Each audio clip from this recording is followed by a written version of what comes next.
En Moldavie, l'ex-première ministre pro-européenne Maia Sandu a remporté le second tour de l'élection présidentielle dimanche en devançant largement le sortant pro-russe Igor Dodon.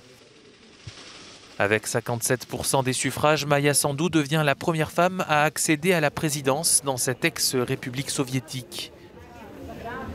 Elle obtient 60% des voix dans la capitale Chișinău et 90% des suffrages dans la diaspora.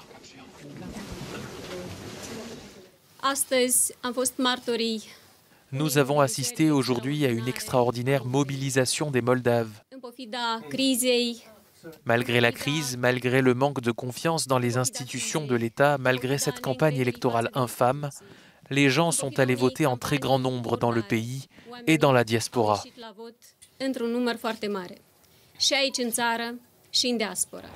Économiste de formation, Maia Sandu a travaillé pour la Banque mondiale de 1998 à 2005 avant son bref passage comme première ministre. Selon les politologues, son élection témoigne d'une baisse de l'influence russe dans ce pays, coincé entre l'Ukraine et la Roumanie. Le scrutin semble s'être déroulé dans de bonnes conditions, mais les deux candidats s'accusent de quelques irrégularités. Dimanche soir, le président sortant a tout de même appelé au calme.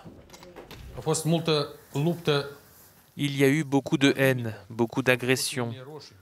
Les limites ont été franchies. Mais les élections sont terminées et j'appelle tout le monde au calme et à la tranquillité. Nous avons besoin de paix et non de déstabilisation en République de Moldavie. Pour tout le monde.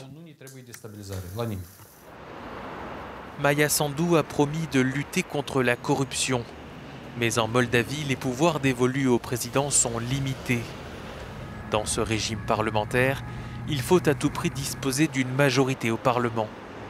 Pour l'heure, c'est le Parti socialiste d'Igor Dodon qui détient donc toujours le pouvoir.